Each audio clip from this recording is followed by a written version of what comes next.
Ayan guys, hindi lang ako yung admin ng aking account.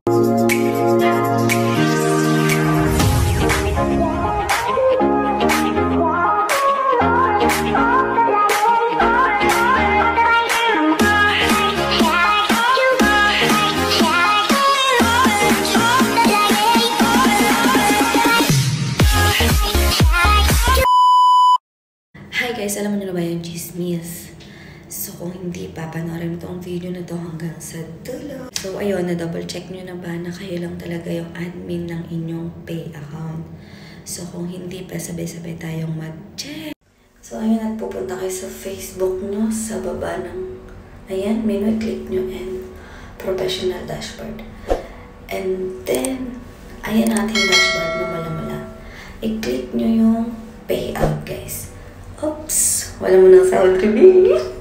Saka na guys. And click nyo yung settings. And ayan na yung lalabas. I-scroll down mo lang siya. Hanapin mo to ang payout account admins. Click mo yung update. Ayan guys. Hindi lang ako yung admin ng aking account. Dalawa kami nito. So guys, kung ganito rin yung sa inyo, is mas mabuting i-block na lang natin. Kasi diba, naghihirap tayo. Tapos may ka-share pala tayo.